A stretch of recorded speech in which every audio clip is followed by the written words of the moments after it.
Question 22 में कुछ specific doubts हैं, बताएंगे क्या? ई ई बस ये दोनों।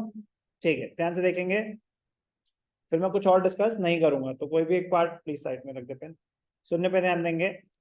Pradeep and Rajesh were partner sharing profits in the ratio 3:2. They decided to dissolve their partnership firm on 31st March 2018. Pradeep was deputed to realize the assets and to pay off liabilities.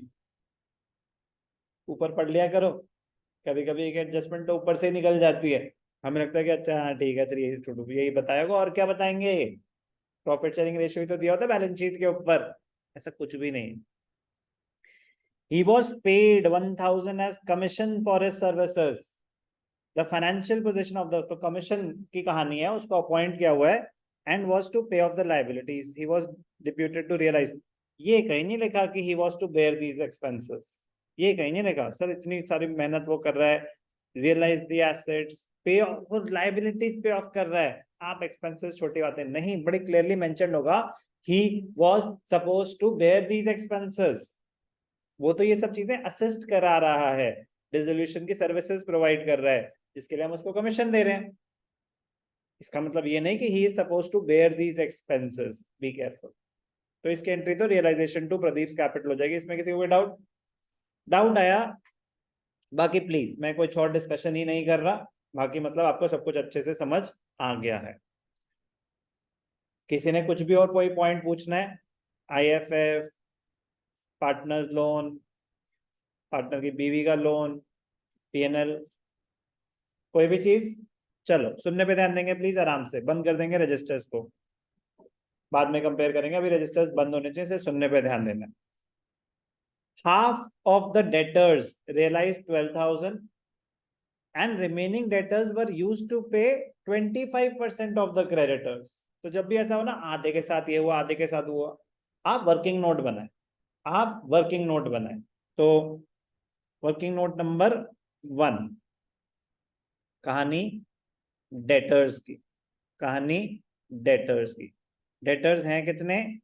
ये value लेते हैं, provision का कुछ नहीं करते, मतलब in the sense के dissolution में, डिसोल्यूशन में बस यहाँ पे बाय, ध्यान से देखेंगे बहुत इंपॉर्टेंट पॉइंट है,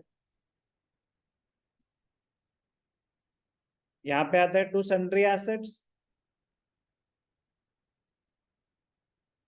क्या है? बिल्डिंग, इन्वेस्टमेंट, डेटर्स, मुझे बात सिर्फ डेटर्स की करनी थी, building, investment, debtors, building 120, investment 30,600, debtors 34,000 दिखाएंगे। डेटर्स कितने दिखाएंगे? 34,000। Provision for doubtful debts, provision for doubtful debts कितना है? 4,000। Be very very careful. Sir हम 30,000 नहीं दिखा सकते, नहीं दिखा सर, एक ही तो बात है, डेबिट 34, क्रेडिट 4, नेट इम्पैक्ट 30, नहीं दिखा सकते, बी केयरफुल। रूल है, रूल, डिसोल्यूशन का रूल है, reserves created against assets, they are to be credited to realization account, reserves and provisions, option नहीं है। और पूरी कहानी गलत कर बैठोगे, क्यों? 30,000 दिखाया होगा और सोचो हाफ ऑफ द डेटर्स, तो आप तो उसी को हाफ कर रहे होगे। डेटर्स रियलाइज 60%, आप नेट वैल्यू को 60% गलत हो जाएगा, जीरो मिलेंगे। सो बी केयरफुल। ग्रॉस वैल्यू कहते हैं इसे, क्या कहते हैं? Gross value before any deductions. तो 34 लेंगे डेटर्स। ये कहानी क्लियर है? पक्का चल सकता हूं आगे? पूरे डिसोल्यूशन के लिए, ये सिर्फ इस क्वेश्चन की बात नहीं है, जब भी प्रोविजन है तो वो सेपरेटली। क्या हुआ डेटर्स के साथ? हाफ ऑफ द डेटर्स, तो पहले हाफ कर देते हैं, हाफ ऑफ द डेटर्स मतलब 17,000।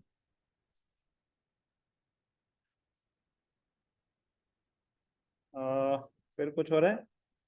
रिमेनिंग डेटर्स, रिमेनिंग ना, ठीक, चलो। Half of the debtors realised 12,000, तो 12,000 के लिए आपकी जर्नल एंट्री है, बैलेंस शीट में कैश है या बैंक? बैंक, तो एंट्री बैंक के थ्रू होगी। सर हम कैश और बैंक नहीं, कैश और बैंक तब होता है जब आपके पास कुछ इंफॉर्मेशन नहीं है, स्पेसिफाइड है बैंक है, तो बैंक के थ्रू ही सारी एंट्रीज हैं। Bank account debited to realisation, bank account debited to realisation, कितना?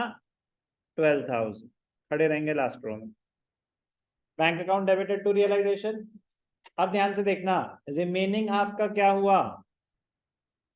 Remaining debtors were used to pay 25% of the creditors. तो क्रेडिटर्स कितने हैं? 80,000। तो remaining creditors used to pay 25% of the creditors. तो credit, अब इसमें इंप्लाइड मतलब एक तरह की मर्ज्ड एडजस्टमेंट है। तो डेटर्स यूज हुए क्रेडिटर्स में, इसकी तो हो गई, इसकी तो हो गई नो एंट्री। बट ध्यान क्या देना है, 25% ऑफ द क्रेडिटर्स खत्म, 25% ऑफ द क्रेडिटर्स खत्म। अब ध्यान से देखेंगे क्या इंफॉर्मेशन आ गई हमारे पास। क्रेडिटर्स कितने हैं? 80,000। अब यहां पे कितने की कहानी दे दी? 25%, विच इज 20,000। बचे कितने? 75%, विच इज 60,000। तो 20,000 के साथ क्या हुआ? Settled against debtors, settled against debtors, तो उसकी क्या होगी? No entry. वो तो सेम है ऊपर। अब क्रेडिटर्स की भी इंफॉर्मेशन इंपॉर्टेंट हो जाती है। अच्छा, भाई भाई दूसरा डाउट भी आपका यही है। मैं कह रहा हूँ वो नहीं भी होता तो मेरे को क्रेडिटर्स में पूरा कराता कि 25% का तो हो गया, बाकी का क्या? तो बाकी बचे 75% ऑफ द क्रेडिटर्स। तो 75% 60,000। आप ध्यान से देखना, इंपॉर्टेंट है पॉइंट। अलग चीज सीखेंगे, वो अपने आप में बड़ी मजेदार है और बहुत इंपॉर्टेंट है, बट मतलब बहुत इजी बट बहुत इंपॉर्टेंट। मतलब एक होता है ना कुछ कि ये किसी भी क्वेश्चन में फिट करके पूछ लेंगे आपसे, तो समझेंगे ध्यान से, बेसिक सी चीज है। रिमेनिंग क्रेडिटर्स, डेटर्स क्लियर है? Remaining creditors were to be paid after 2 months but they were paid immediately at 10% per annum discount. अब ध्यान से पढ़ना हमेशा क्वेश्चन को कि पर एनम वर्ड है कि नहीं है। पर एनम है तो मतलब साल का 10% है। 10% लिखा होता तो flat rate, irrespective of the time period. मैंने आपके पैसे देने थे, मैंने आपके पैसे देने थे आफ्टर 2 months, 2 महीने के बाद देने थे। अब मैं बिजनेस बंद कर रहा हूं तो मैं जा रहा हूँ घूमने, यूएस सेटल होंगे अपन, यहाँ ना होगा काम से कुछ भी, जो भी है मैं जा रहा हूं, अपने पैसे पकड़े।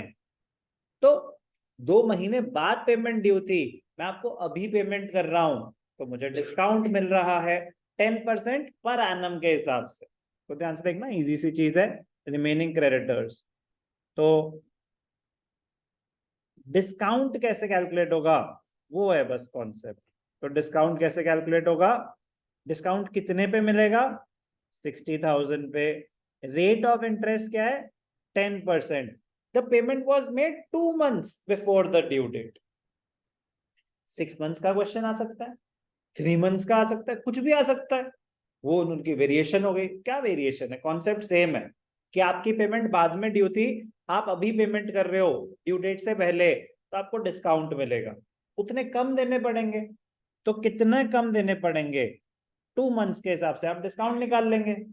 फ्लैट रेट होता तो सीधा 10% कर रहे होते, टाइम पीरियड कंसिडर ही नहीं होता, बट रेट था 10% पर एनम।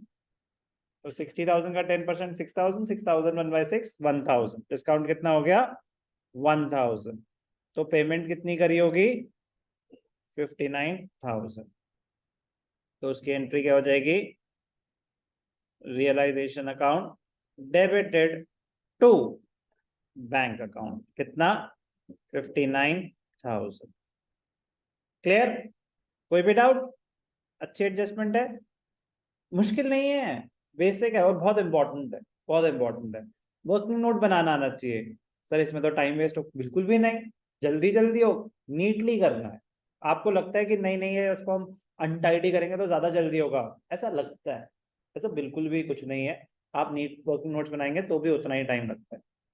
प्लीज ध्यान देंगे, कैलकुलेशन भी तो समझनी है, एंट्री तो चेंज ही नहीं होने वाली है।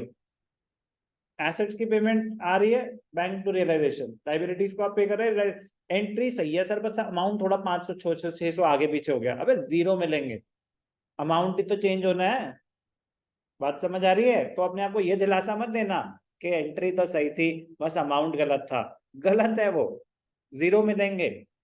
तो पूरा ही सही होना है, अमाउंट भी और एंट्री भी। कुछ भी पूछना है अब यहाँ पे इंपॉर्टेंट हो जाता है, बोले ठीक है। बिल्स रिसीवेबल दे रखे हैं हमें एसेट्स में, तो आपने पहले तो क्या दिखा दिए होंगे यहाँ पे, बिल्स रिसीवेबल कितना है 37,400।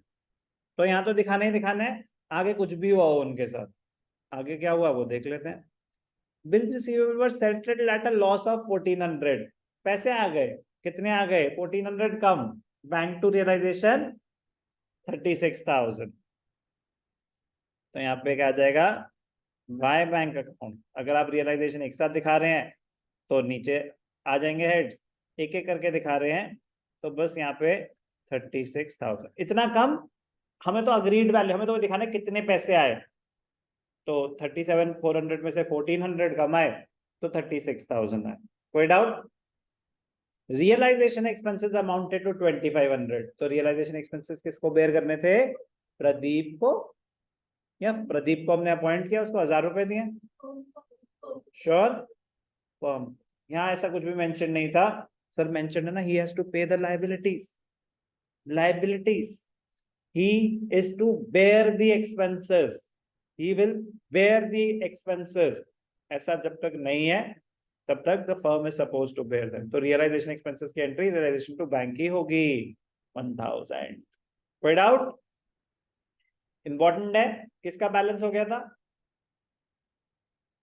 क्लियर है? कोई भी डाउट? चलो क्वेश्चन नंबर 22।